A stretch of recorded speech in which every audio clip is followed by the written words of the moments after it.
Da sanidad y prolonga la existencia. Produce obediencia. Es espíritu y vida. Da limpieza. Ofrece respuestas a la oración. Santifica porque es verdad. Sean todos muy bienvenidos.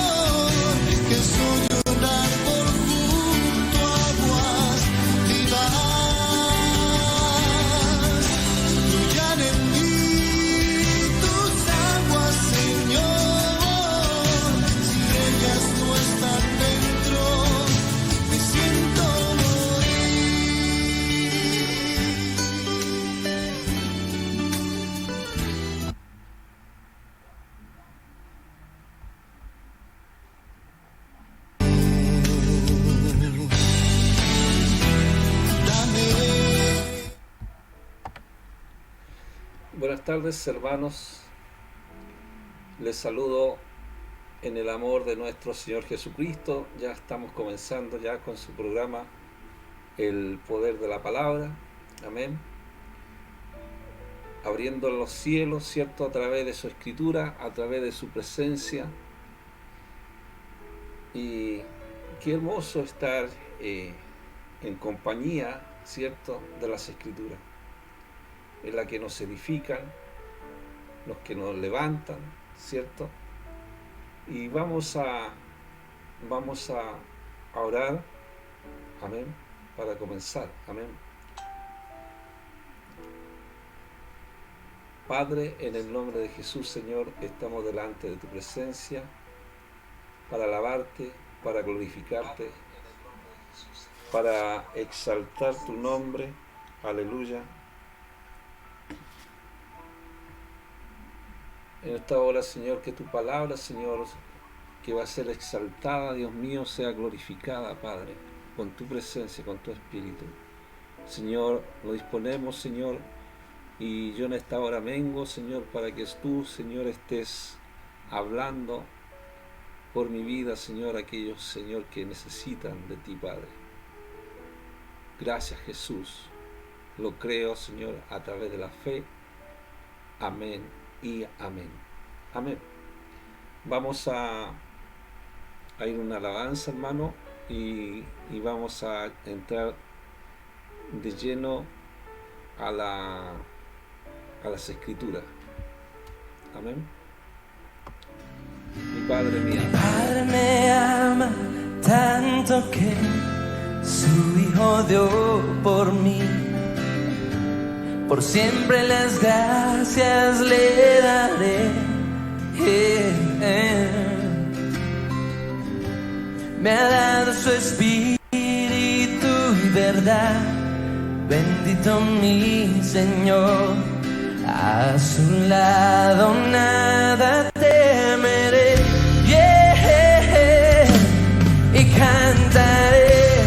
Mi Padre me ama tanto. Su amor es eterno y santo, tan grande que no puedo entender.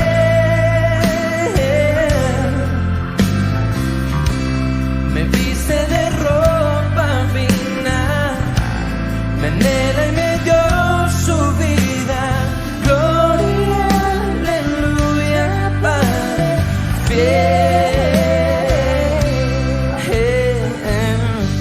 Mi Padre me ama tanto que soy su heredero.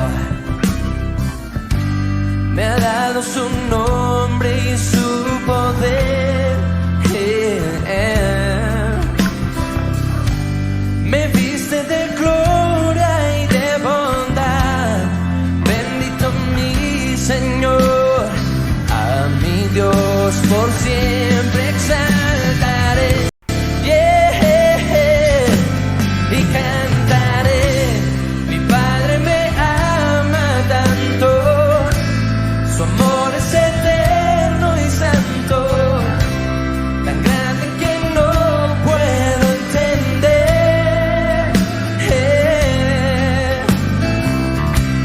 Me viste de ropa fina, me anhela y me dio su vida.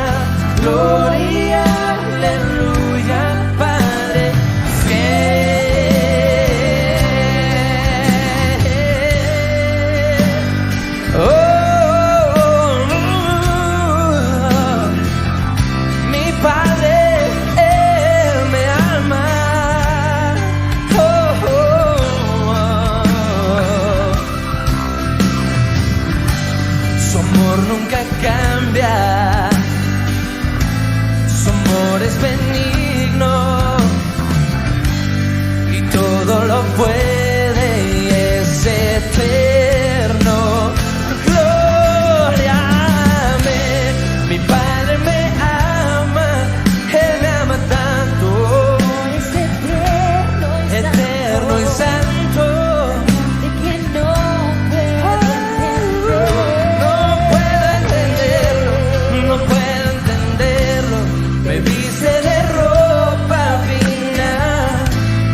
Su amor es eterno y santo, tan grande que no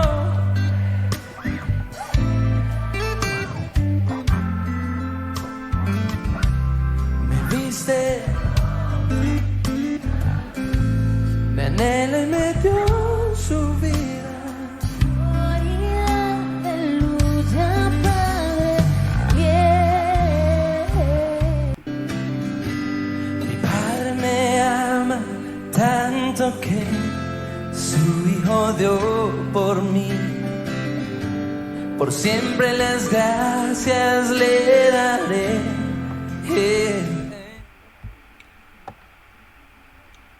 Amén.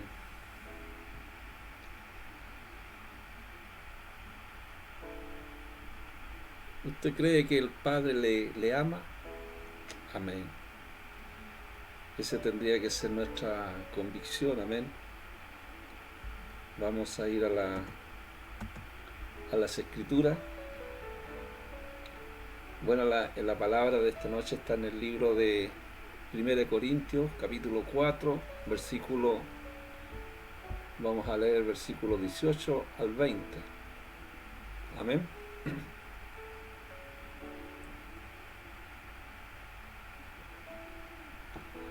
Dice así: más algunos están envanecidos, como si yo nunca hubiese de ir a vosotros, pero iré pronto a vosotros, si el Señor quiere, y conoceré no las palabras, sino el poder de los que andan envanecidos, porque el reino de Dios no consiste en palabras, sino en poder.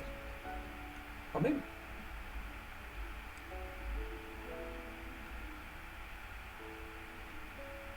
Quizás este versículo último, el versículo 20 de 1 Corintios 4, ¿cierto?, que dice: el reino de Dios no consiste en palabras.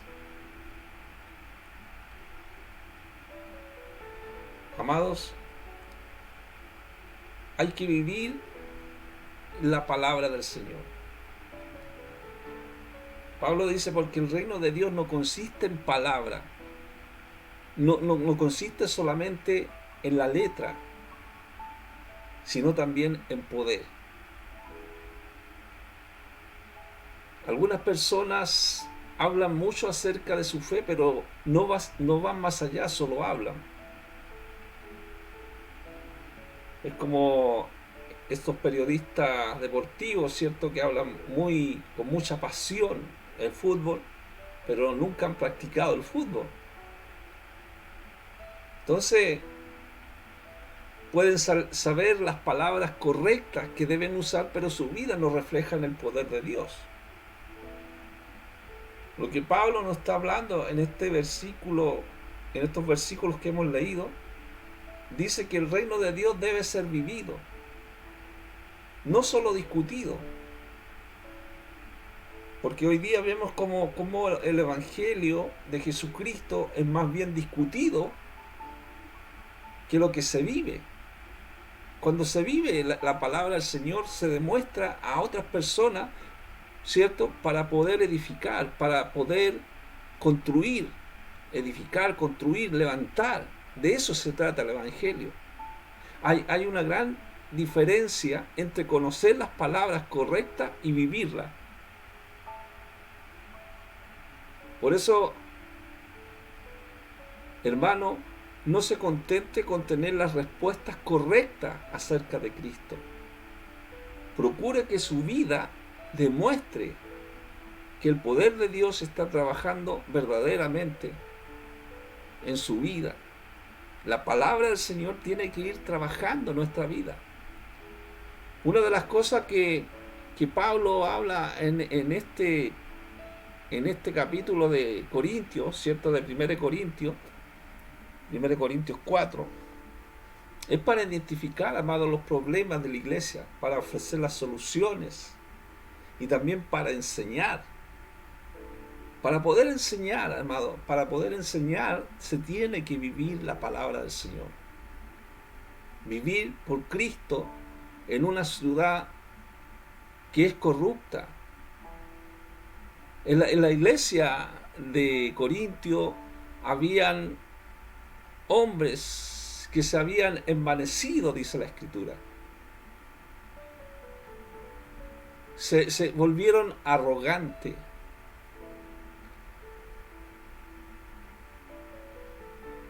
Lo único que, amado, que lo que nosotros tenemos que pensar.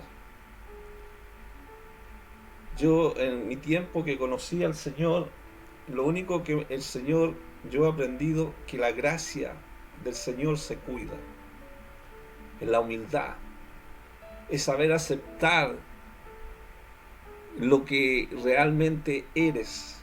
La esencia misma de cada uno de nosotros. La humildad, lo que somos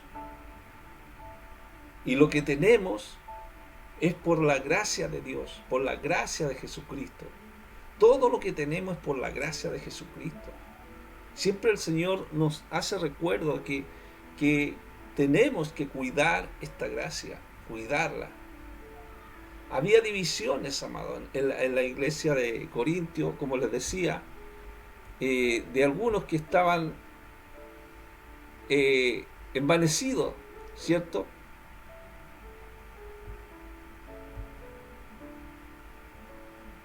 Y nosotros vemos, amados, que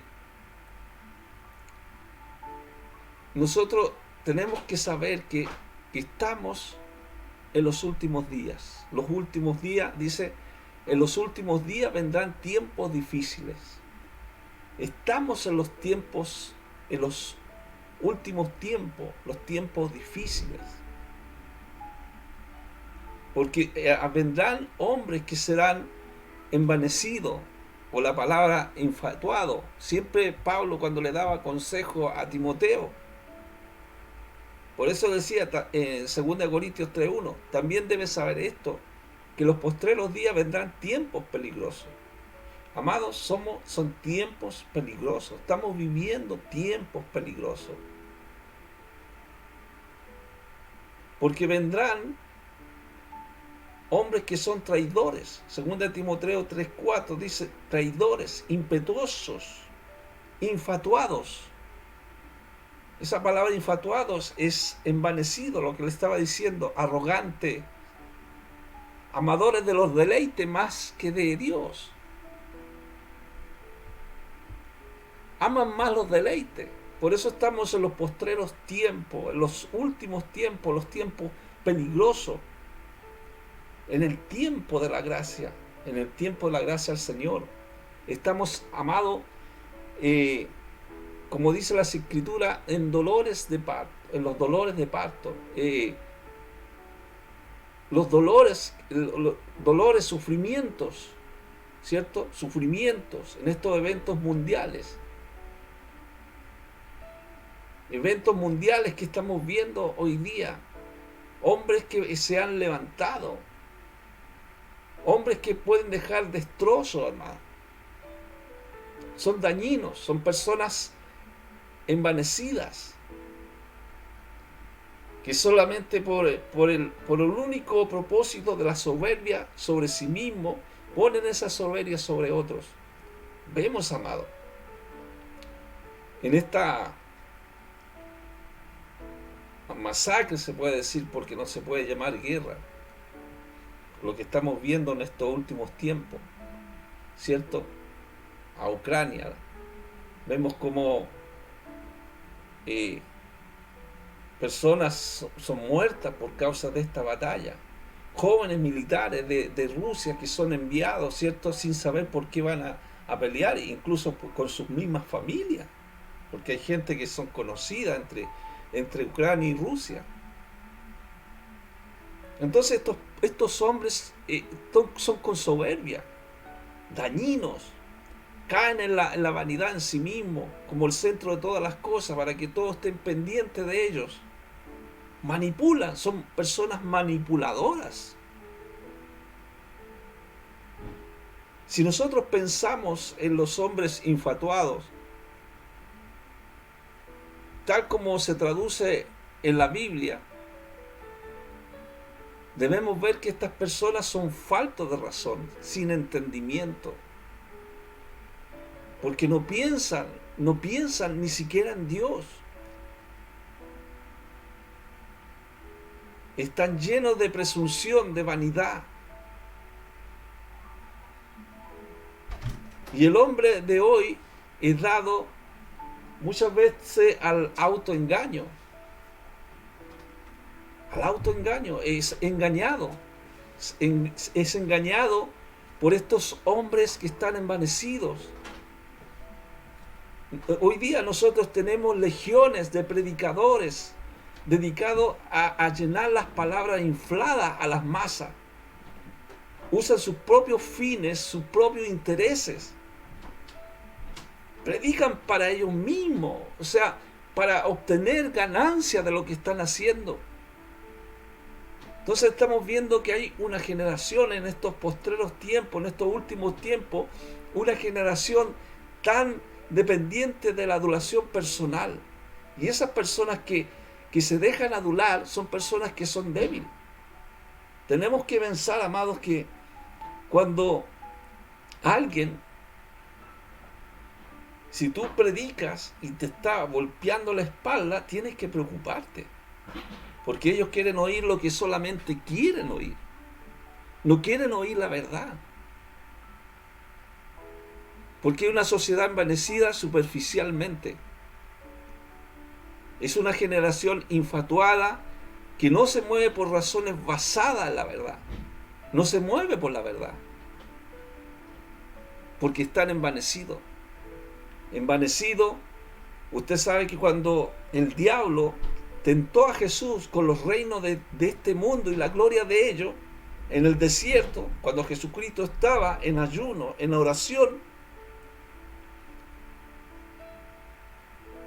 Jesucristo le dijo: vete, Satanás, escrito está, a tu Dios adorarás.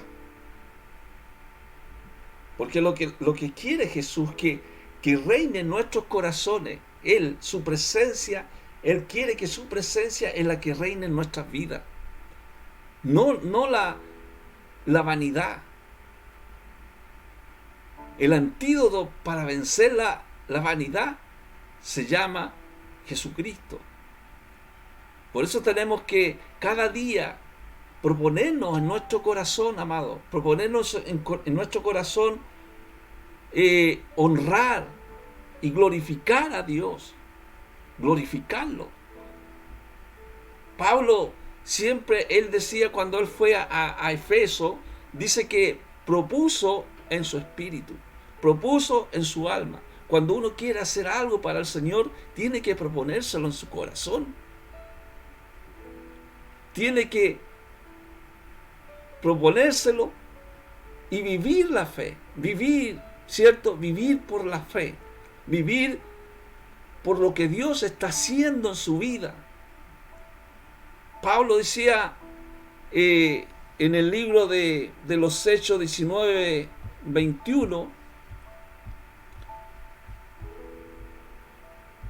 decía: se propuso en el espíritu ir a Jerusalén, después a recorrer Macedonia, Acaya, y después cuando haya estado allí, dice, me era necesario también ir a Roma.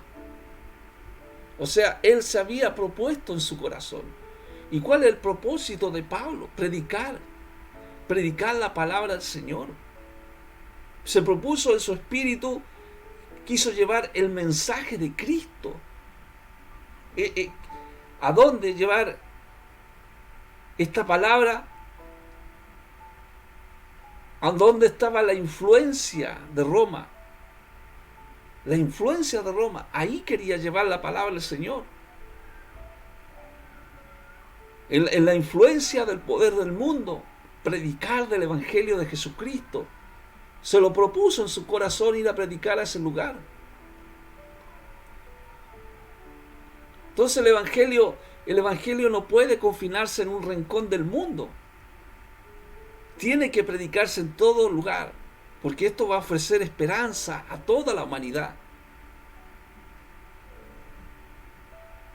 Debemos muchas veces arriesgarnos y formar parte de esta tarea tan hermosa que Dios nos ha encomendado para dar testimonio en todo el mundo acerca de Cristo, acerca del Señor, mostrarle a la gente, hablar de Cristo, vivir el Evangelio, vivir la vida en Cristo Jesús, predicarle, porque hay mucha necesidad del Evangelio de nuestro Señor. En su tercer viaje misionero de Pablo, en el libro de los Hechos 18, 25 y 26, habla de Apolo, que había sido instruido, dice, en el camino del Señor.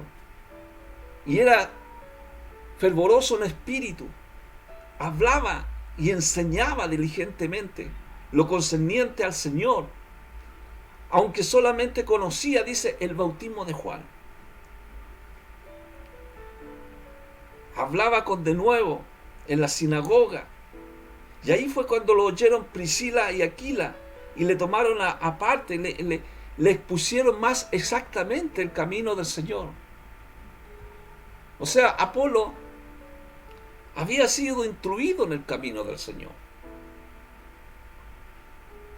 Pero lo que pasaba es que Apolo había solamente escuchado lo que Juan el Bautista decía acerca de Jesús. De manera que el mensaje no era la historia completa. No estaba completamente la historia. Aunque él era instruido en el camino del Señor. Y nosotros sabemos, amados, que lo que predicaba Juan, predicaba el arrepentimiento de pecado. Era el primer paso de fe para llegar a Cristo. Eso nosotros lo hemos aprendido. Que hay que reconocer nuestros pecados y confesarlo al Señor para que Él perdone nuestros pecados. Eso era lo que conocía Apolo. Pero no sabía acerca de la vida y la crucifixión y resurrección de Cristo, menos aún de la venida del Espíritu Santo. Por eso, amado, es importante las Escrituras. Jesucristo dijo: escudriñad las Escrituras porque por ello alcanzaré vida eterna. Pero también es importante vivir las Escrituras. Hablar y vivir la palabra del Señor. Juan el Bautista, este hombre, predicaba, ¿cierto?, del arrepentimiento del pecado, para que todos fueran bautizados en las aguas. Algunos pueden decir, pero Juan no tenía el Espíritu Santo. Sí, la Biblia misma lo dice, amado, gloria a Dios. En el versículo 2 del libro de Lucas, capítulo 3, 1 y 2, que dice, mire, en el Lucas 3, versículo 2, dice: vino palabra de Dios. Y la parte C de ese mismo versículo dice: vino palabra de Dios en el desierto. O sea, la palabra de Dios estaba en Juan el Bautista. Usted sabe que la palabra del Señor venía a los profetas. Juan el Bautista era un profeta. Después de 400 años de cuando falleció Malaquía, viene el profeta Juan, ¿cierto? Todos creían que era el profeta Elías el que había de venir, el que hablaba por medio de Juan. Entonces, Dios le había hablado a Juan, pero le habló, dice, en el desierto. Muchas veces a nosotros también nos ha hablado el Señor. Algunos dicen: ¿cómo puede Dios hablar? Dios habla. Si Dios no hablara, hermano, entonces, ¿para qué predicar si Dios no habla? Dios habla. Dios habla a través de las Escrituras, a través de su presencia. Él nos habla en nuestra vida. Por eso que dice la palabra, Dios le habló allí en el desierto. Y Él decía: viene tras de mí es que más poderoso que yo, que no soy digno de desatar encorvado la correa de su calzado. Yo a la verdad los bautizo en agua, decía, pero Él los bautizará con el Espíritu Santo. Entonces, Él tenía la palabra del Señor. Juan el Bautista tenía la palabra de Dios. Cuando viene Jesucristo a bautizarse donde Él, y Él le dice, yo necesito que tú vienes a mí, yo necesito que tú me bautices a mí. Pero es necesario que Jesucristo tenía que ser bautizado para ser testimonio a todos, ¿cierto? Para que nosotros podamos también ser testimonio a toda la gente a través del bautismo, después de haber reconocido al Señor. Entonces Él predicaba, Juan predicaba el bautismo del arrepentimiento para perdón de pecado. Sabemos que Jesucristo fue sin pecado, no tenía para qué bautizarse las aguas, pero lo hizo. Porque era la única forma, amados, para que nosotros podamos entender que necesariamente nosotros todos tenemos que arrepentirnos de pecado. El designio de Juan de predicar el Evangelio, ¿cierto?, de Dios, del Señor, era llevar al pueblo desde sus pecados a su Salvador. En un momento Él dijo, he aquí el Cordero de Dios que quita el pecado del mundo. Y ahí fue cuando todos siguieron, síganlo a Él, síganlo a Él. Él menguó. Él no se hizo dueño de toda la gente que venía a Él. No, Él la entregó al Señor. Por eso, hermanos, que cuando nosotros predicamos la palabra del Señor, nuestras almas, las almas no son nuestras, sino que las almas son del Señor. Vino a predicar el Evangelio. Todos estos hombres como Juan el Bautista que le estoy hablando, y otros hombres más que han predicado, Pablo, vinieron a predicar. Ellos no eran una secta, no eran un partido político, sino una profesión de fe.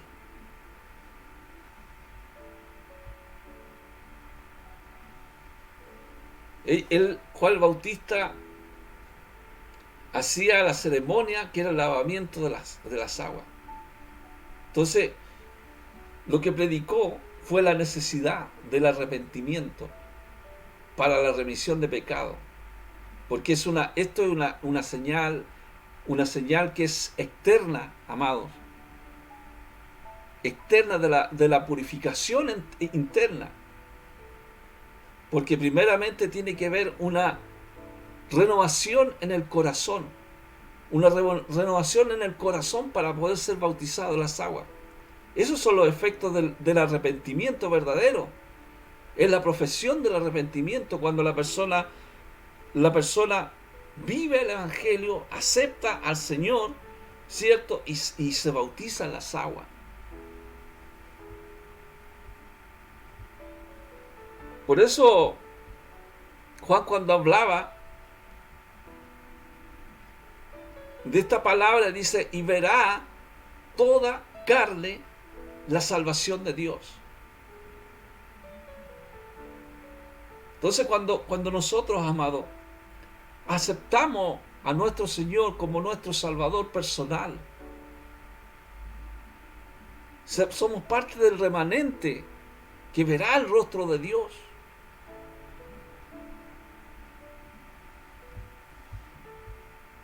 Juan decía, y verá toda carne, la salvación de Dios. Toda carne. No era solamente para los judíos, era para todas las personas, de distintas razas. Verá toda carne la salvación de Dios, sin importar, amado, la relación que pueda tener con organizaciones. Por eso la familia de Jesucristo no solamente es una congregación, sino que todos en Cristo. Es que el hombre ha hecho diferencia de separar por congregaciones. No, todos somos llamado, ¿cierto?, a Cristo. A Cristo. Verá, toda carne verá esta salvación. Entonces, amado, no podemos dejar que los sentimientos nos dejen fuera de esta causa. Tenemos que entrar en la causa del Señor. Toda carne verá la salvación de Dios. Nadie que quiera seguir a Jesús es forastero en el reino de Dios. Todos somos participantes de esta naturaleza divina. Desde ya nosotros estamos sentados juntamente con Él en lugares celestiales, una promesa grandiosa. Y eso tenemos que nosotros saberlo. Entonces, este mensaje, amado, este mensaje de Juan el Bautista hoy en día, podría ser fuerte para algunos. Él decía, ¿quién le enseñó a huir de la ira venidera? ¿Quién les ha enseñado a huir de la ira de Dios? Venían fariseos, venían saduceos, líderes que eran religiosos, pero ellos iban solamente a indagar quién era Él, quién era este predicador que estaba predicando el bautismo del arrepentimiento, que mucha gente se acercaba convencido por su predicación.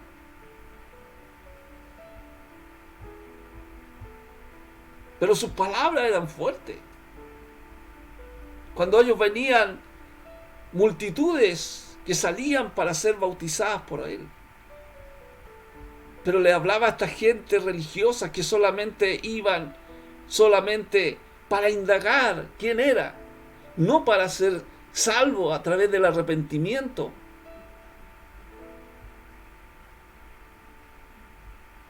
Le decía, generación de víboras, ¿quién os enseñó a huir de la ira venidera? Imagínense estas palabras hoy día. Son palabras fuertes. Muchos podrían decir, necesita mostrar más amor. Más amor. Amén. El amor de Dios es misericordioso. Pero también tenemos que aprender, amados, que el amor, Él también quiere enseñar también a sus hijos, a disciplinarlo. No solamente el amor. Porque muchos dicen, necesitan ser más como Jesús, no como Juan. O pueden decir, este está siendo piedra de tropiezo. O está siendo legalista. O a lo mejor puede decir, eso no es bíblico. Porque hay muchos que solamente porque no les hablan una palabra de amor, dicen que no es bíblico. Entonces el concepto de un Dios lleno de ira no es común en muchas personas. ¿Cierto? Podríamos pensar que muchas veces el Señor nos habla de amor y otro día se levantó con el pie izquierdo, ¿cierto?, para traer juicio sobre el hombre. Pero, amado, hay muchas enseñanzas que son liberales, que se han dado en diferentes congregaciones, para no decir iglesia, porque nosotros somos el templo del Espíritu Santo, somos la iglesia de Jesucristo. Entonces, en esas enseñanzas liberales, se ha introducido una idea a medias de Dios. A medias de Dios. Juan el Bautista decía, ¿quién os enseñó a huir de la ira venidera? Muchos están enseñando que Dios es amor y que su amor es capaz de recibir a todo ante su presencia. Y que Dios no podría castigar ni menos airarse ante el hombre porque lo ama.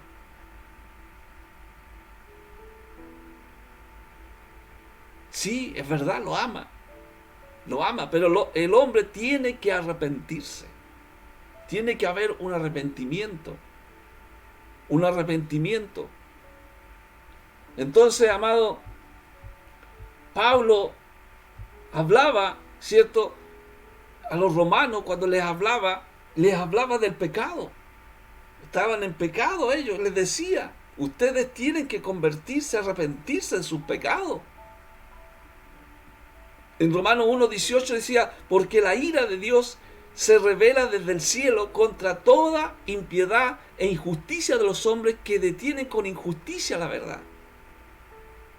Entonces la ira de Dios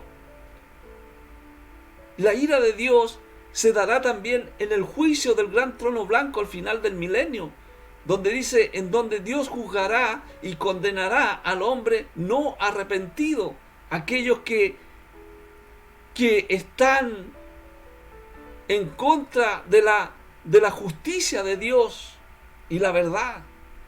Por eso Pablo dice, porque la ira de Dios se revela desde el cielo contra toda impiedad e injusticia de los hombres. La injusticia del hombre. Contra lo que están deteniendo con injusticia la verdad de Dios. Están deteniendo, ¿cierto?, el sacrificio de Cristo por todos los hombres, por toda la humanidad, que no han aceptado, ni siquiera ni se han arrepentido de sus malos caminos. Gente vanidosa, soberbia. Entonces el castigo eterno, la palabra, y esto a muchas personas no les gusta escuchar esto, es el infierno. Esa será la manifestación continua de su ira. Muchas veces dicen que Dios es un Dios airado, ¿cierto? No, Dios es un Dios misericordioso. Tardo en la ira, dice, y grande en misericordia. Siempre está predicando para que se arrepiente. Todavía es tiempo, amado. Pero cuando venga Jesucristo, el Señor a buscar a su iglesia, ¿dónde estarán algunos? Hay una alabanza. ¿Dónde están los aleluya? ¿Dónde están los que dicen gloria a Dios? ¿Dónde están los que viven la fe? Aquellos predicadores, ¿cierto?, que predican la palabra del Señor. ¿Dónde están? Ya no estarán. Ya no estará la palabra del Señor. ¿Por qué? Porque todos estarán en el gozo eterno con el Señor. Por eso la palabra del Señor Pablo dice, porque la ira de Dios se revela desde el cielo contra toda impiedad e injusticia de los hombres que detienen con injusticia la verdad. Entonces hay un juicio. Y ese juicio lo habla en Apocalipsis, amado, donde Apocalipsis 20 del 11 al 15, donde habla de los libros, de estos libros que fueron abiertos. Y otro libro, dice, fue abierto. Está Apocalipsis 20, 12. Dice, los libros fueron abiertos y otro libro fue abierto, el cual es el libro de la vida. Entonces se abren los libros.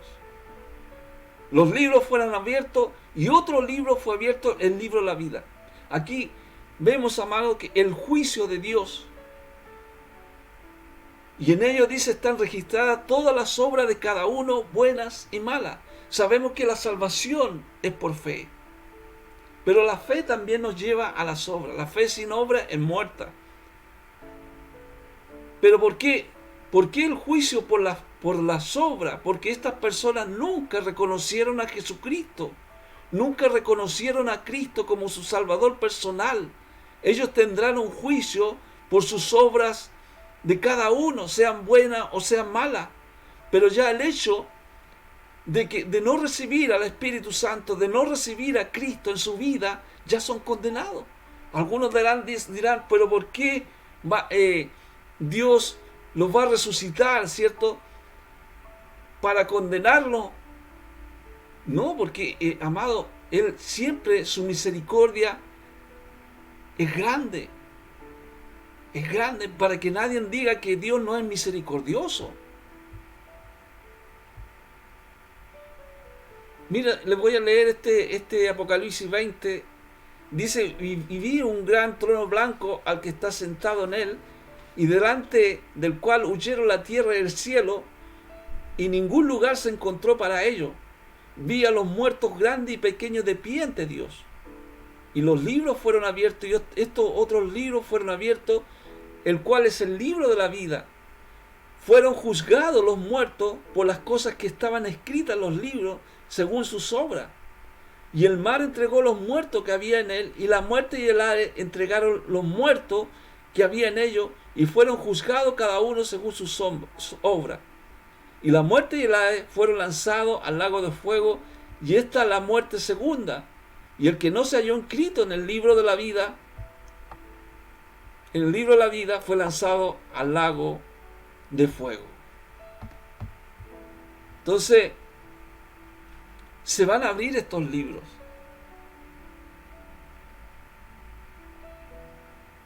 Amados, nosotros, vuelvo a repetir, no somos salvos por obra. Pero estas se ven con una clara evidencia de la relación que tenemos de nosotros con Dios. Una persona que tiene esa relación con Dios es a través de la fe, es salvo a través de la fe. Entonces, hay una evidencia, amados, que todos aquellos que están en el libro de la vida tienen una relación con el Señor. Pero aquellos que se la han juzgado son aquellas personas que nunca aceptaron al Señor. ¿Cuál es el mayor pecado del hombre? No aceptar a Dios, no aceptar su presencia. Es el mayor pecado del hombre. Entonces, el libro de la vida contiene los nombres de quienes han puesto su confianza en Cristo para ser salvos. Para ser salvos. Nosotros vimos a los fariseos y a los saduceos. Eran hombres vanidosos, ¿cierto? Vanagloriosos. Pero estos hombres creían que la salvación venía era hereditario. Porque ellos decían, tenemos a Abraham por padre.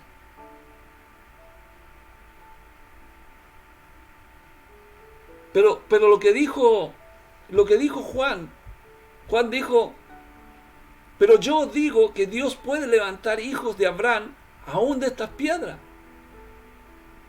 Entonces muchos de los que estaban ahí escuchando esta palabra del Señor se estremecieron. Cuando Juan dijo que ser descendiente de Abraham no era suficiente para Dios. Hay muchas personas, amados, que los padres quizás son predicadores o quizás pastores, maestros, ¿cierto? Que están trabajando la obra de Dios y ellos piensan que porque por el hecho de que sus padres están en el Evangelio, ellos van a ser salvos. No, la salvación es personal. Cada uno. Ellos creían por tener a Abraham, el padre de la fe, ellos podían ser salvos. Solamente de que él era el padre de la fe. O sea, ellos dependían más de la genealogía que de la fe. De la fe en Dios, en la fe en Dios personal. Ellos creían más en Abraham. O sea, para ellos la religión era una herencia. Una herencia. Pero una relación, amados, con Dios no es posible transmitirse de padre a hijo.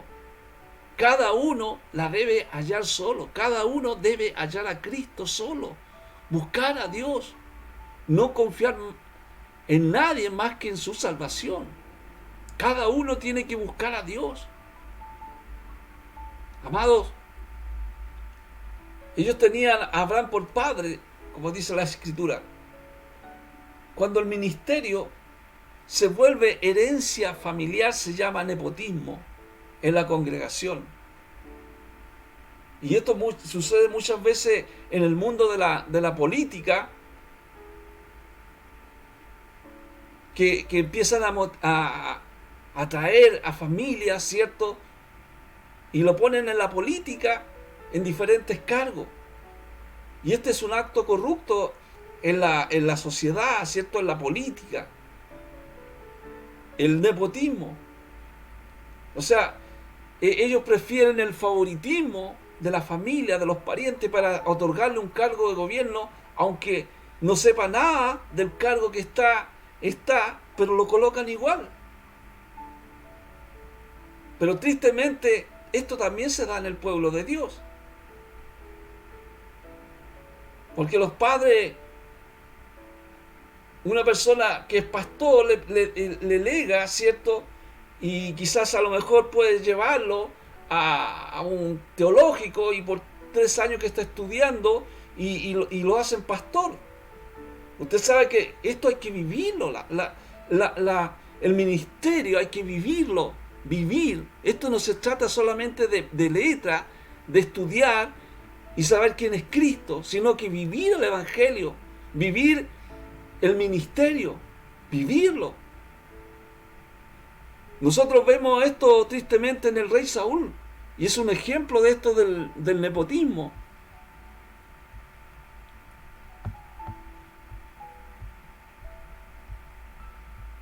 Entonces Saúl quería que Jonathan tenía que ser el heredero, ¿cierto?, para sucesor de su reinado, Hay una palabra que hablan en Primera de Samuel, capítulo 20, y dice: ¿acaso no sé yo que tú has elegido al hijo de Isaí para confusión tuya y para confusión de la vergüenza de tu madre? O sea, lo que estaba haciendo Saúl, estaba tratando de apuntalar el trono para las generaciones futuras. A pesar de que su dinastía, Dios le había dicho que iba a terminar. Dios ya le había dicho, porque ya Dios tenía un propósito: poner a David en el trono como rey.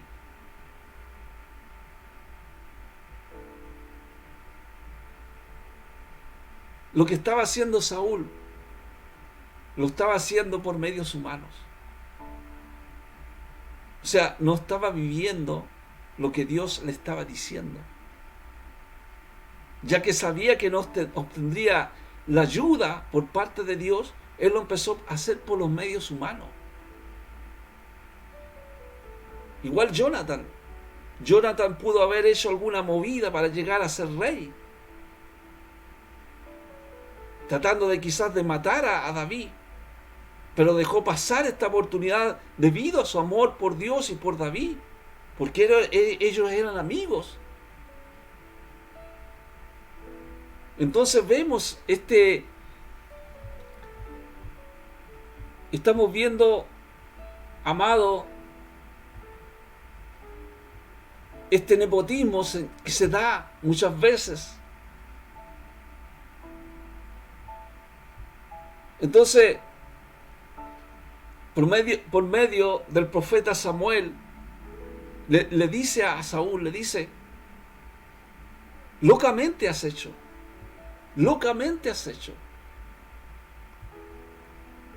No guardaste el mandamiento de el Señor tu Dios, que Él te había ordenado. Amados, nosotros tenemos el mayor mandamiento que Jesucristo le preguntaban, ¿cierto? Los fariseos, los saduceos, le preguntaban: ¿cuál es el mayor mandamiento? Amarás a Dios con toda tu mente, le dijo, con todo tu corazón. El segundo mandamiento: a tu prójimo como a ti mismo. Entonces tenemos, como hijos de Dios, como hijos del Señor, tenemos que hablar y vivir la fe, vivir su presencia, vivir a Dios en nuestra vida.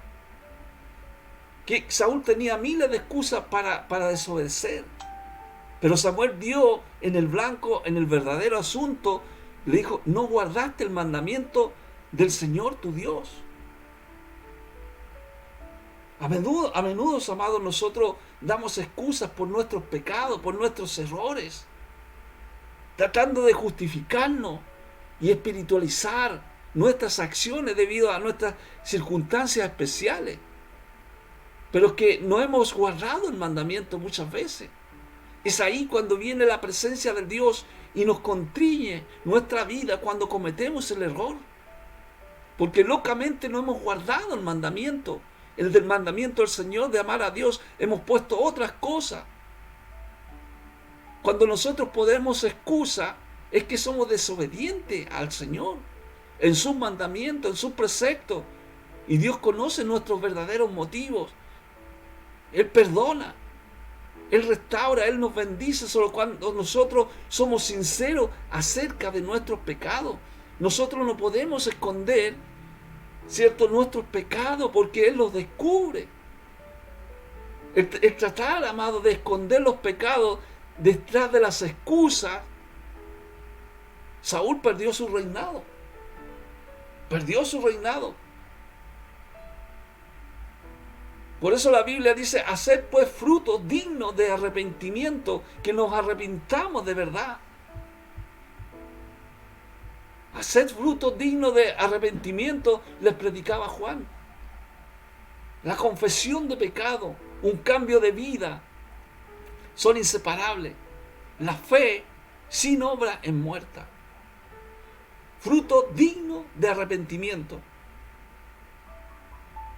Las duras palabras, ¿cierto?, a estos líderes religiosos, ellos se cerraron en un verdadero cambio. ¿Por qué? Porque no iban con la intención de cambiar sus corazones. Ellos buscaban el reconocimiento como autoridades religiosas. No deseaban cambiar los corazones ni sus mentes. No tenían ese propósito. Por eso Juan le decía, ¿quién le enseñó a huir de la ira venidera? A hacer frutos dignos de arrepentimiento. Porque ahí hay productividad en sus vidas. Porque el arrepentimiento que ustedes están haciendo es falso. Y no está ligado a la acción. No están viviendo lo que están sintiendo. Seguir a Jesús, amado, es más que expresar buenas palabras. Dios está listo para destruir a los que no hacen lo bueno. Está listo. Juan el Bautista decía, el hacha está puesta a la raíz de los árboles. Si no hay una confesión de pecado, el hacha ya está puesta. ¿Por qué? Porque la fe sin obra es muerta. Si ustedes no están haciendo nada, si ustedes no se arrepienten de sus pecados, el hacha está puesta a la raíz de los árboles. Israel, amados, Israel abandonó a Dios. Y le habló una palabra en el libro de Jeremías. Jeremías 2, versículo 21. En la parte C. Le dijo, ¿cómo pues te me has vuelto sarmiento de vid extraña? ¿Qué es lo que es un sarmiento? El sarmiento es una vara, un cargador de una viña, ¿cierto?, en el que nacen nuevos brotes. Pero se había vuelto un sarmiento de vid extraña. Quizás a lo mejor no tenía renuevos, no tenía cargadores, ¿cierto?, que iban a dar fruto. ¿Por qué Dios hablaba de esa manera el profeta Jeremías a Israel? Porque habían abandonado a Dios. Es porque ellos habían desechado la palabra, desecharon la palabra de Dios, desecharon la Torá. Y dice que se degeneró. Ya pasaron a ser una viña extranjera. Se convirtieron en extranjeros. Ya no eran del pueblo de Dios, extranjeros, amado.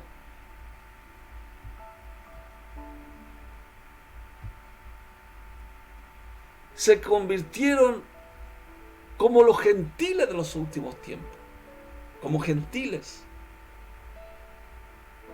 Se han vuelto sarmiento de vid extraña. Adoptaron los comportamientos de la gente que no es del pueblo de Dios. Comportamiento. Abandonaron a Dios. Dejaron a Dios. Pero Dios, en su infinita misericordia, Él siempre perdona. Siempre busca que las personas o el pueblo se arrepienta de sus pecados. Muchas veces nosotros creemos que el propósito de Dios es solamente para algunos nomás. Es para todos. Dios tiene un propósito de Dios. Dios tiene un propósito para todos. Para todas las personas. Cuando Jacob bendijo a los hijos de José, dice que intercambió las manos, sabiendo que el primogénito era el mayor. Era el mayor. Pero que José estaba dispuesto a mantener su primogénito. Pudo haber removido las manos del padre, porque el primogénito era el mayor que iba a recibir todas las bendiciones. Pero Jacob dice que no actuó por error ni por afecto parcial. Actuó a través de un espíritu profético de Dios, por el divino consejo del Señor. Y usualmente el Señor le da más a aquellos que menos posibilidades tienen de recibir. Él escoge a los más débiles del mundo, al vil despreciado, dice, a los viles despreciados, aquellos que la gente lo mira menos, de ahí de los viles despreciados, para avergonzar a aquellos que son sabios. Entonces esas personas, cuando necesitan de la palabra del Señor, se entregan de corazón y viven la palabra, viven la presencia de Dios en sus vidas, porque saben que los levanta del polvo, los levanta de la pobreza espiritual que ellos tienen. Por eso la palabra de Dios, Pablo le decía a los romanos, le decía, Israel será salvo. Todo Israel será salvo. Lo que dice en Romanos capítulo 11, en la parte A del versículo 26. Todo Israel será salvo. La palabra Israel, amado, es también para referirse a la nación espiritual de Israel, conformada con todos judíos y gentiles, los que han recibido la salvación mediante la fe en Cristo. O sea, todos aquellos que aceptan a Cristo como su Salvador personal, todos los creyentes pueden recibir este regalo de salvación que Dios prometió. Este Israel, amado, que habla la Escritura, desempeña un papel en el reino de Cristo. Su identidad como pueblo, judíos mesiánicos con gentiles que creyeron en el Señor. Gloria a Dios. Todo Israel será salvo.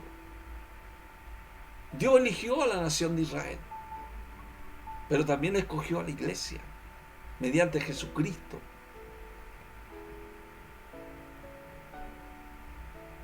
Pero esto no significa que todos los judíos y todos los miembros de la iglesia se salvarán de las congregaciones. Es posible pertenecer a una nación o a una organización, pero sin haber respondido a la fe. Porque la fe es parte importante, amado. Sin embargo, porque algunos le rechazan, Dios no va a detener su obra. Dios no detiene su obra. Porque algunos los vayan a rechazar, ya sean de Israel o sean gentiles. Dios sigue su obra. Dios es Dios. Dios siempre sigue trabajando. Siempre quiere tener misericordia. Siempre quiere ofrecer la salvación gratuita para todos. Gratuita. Bendito sea Dios.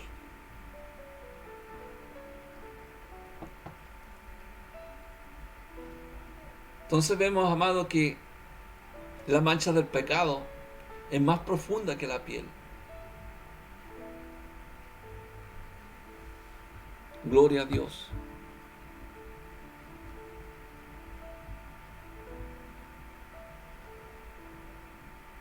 Dice Romanos 11, 25, 26. Porque no quiero, hermanos, que ignoréis este misterio, para que no seáis arrogantes en cuanto a vosotros mismos, que ha acontecido a Israel, endureciéndose en parte hasta que haya entrado la plenitud de los gentiles. y luego todo Israel será salvo, como está escrito: vendrá de Sión el libertador, que apartará de Jacob la impiedad.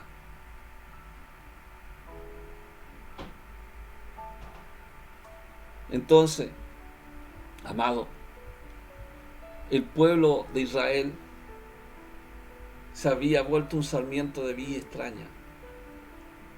Había pecado, que no se podían limpiar, ni con los limpiadores más fuertes. Tenía que haber una purificación espiritual, y esta tenía que ser del corazón. Y esto solamente Dios lo puede hacer. Solamente su presencia puede hacer estas cosas.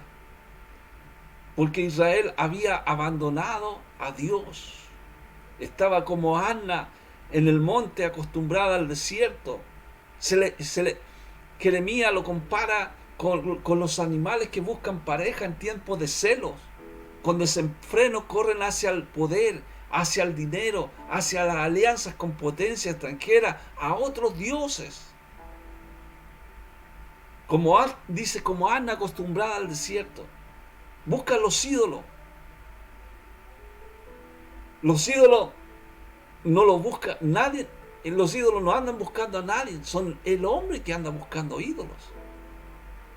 La gente busca los ídolos y corre detrás de los ídolos.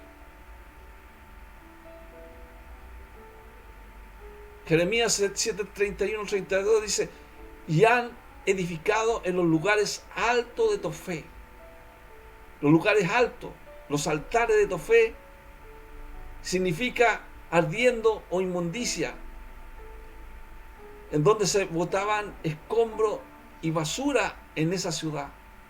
En esos lugares altos de Tofé dice que se puso un altar donde se adoraba a Moloc, un dios que demandaba sacrificio de niños. Llevaban a sacrificar los niños ahí, a un dios. Un valle de sacrificio, matanzas a manos de los babilonios. Cuando la Biblia a mí me enseña que los sacrificios de Dios son el espíritu quebrantado, el corazón contrito, humillado, no despreciarás, oh Dios. No matar a los niños. Y nosotros, amados, no somos tan diferentes. Las personas de la antigüedad mataban niños, a sus niños, para complacer a un Dios falso.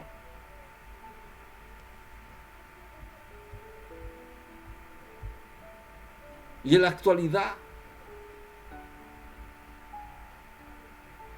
hacen lo mismo para honrar a un Dios distinto. ¿Cuál es el Dios distinto? El yo, el egocentrismo.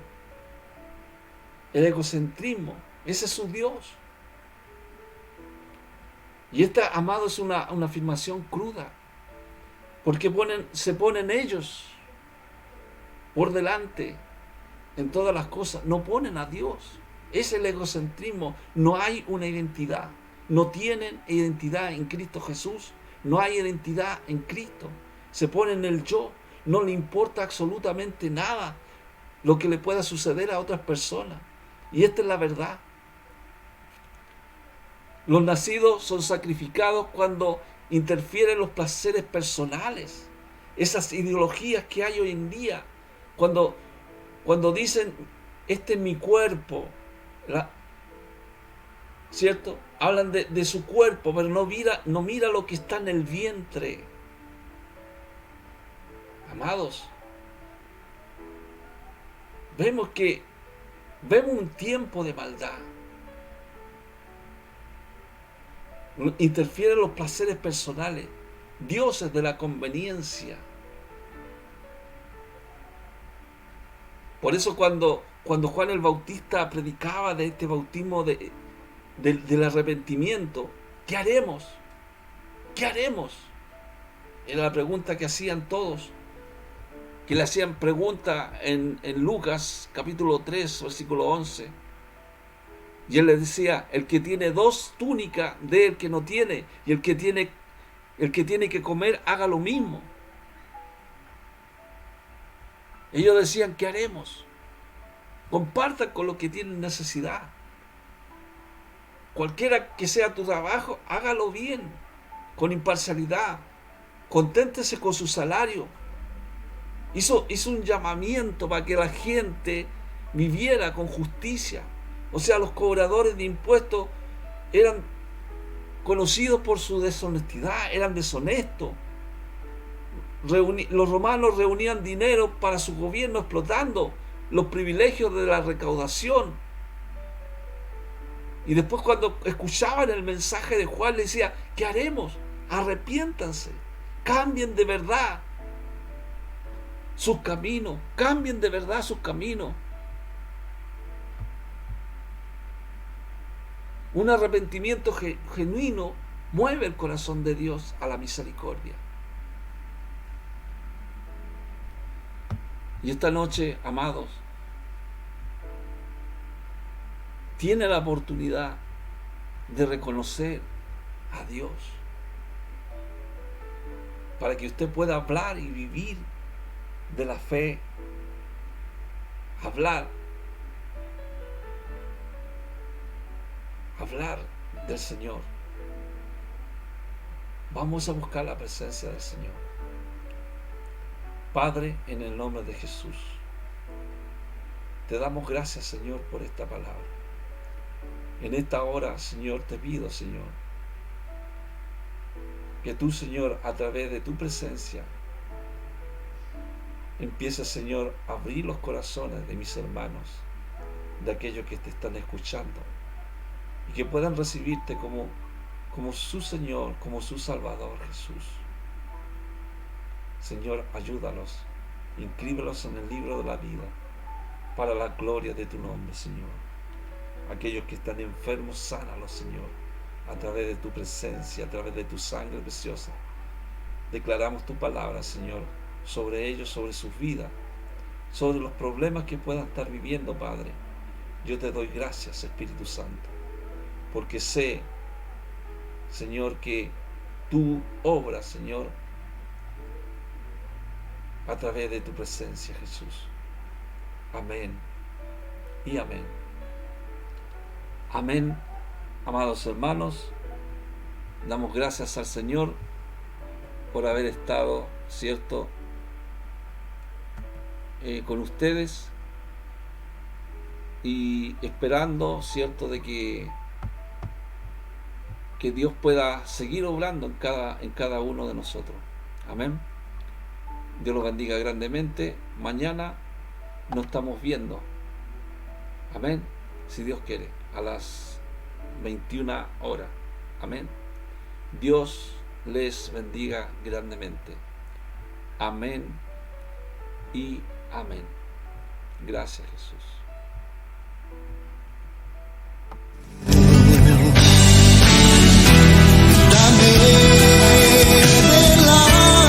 Ha llegado la hora de despedirnos de su programa El Poder de la Palabra, con la conducción del evangelista Osvaldo Morales. Le esperamos en nuestro próximo programa. De agua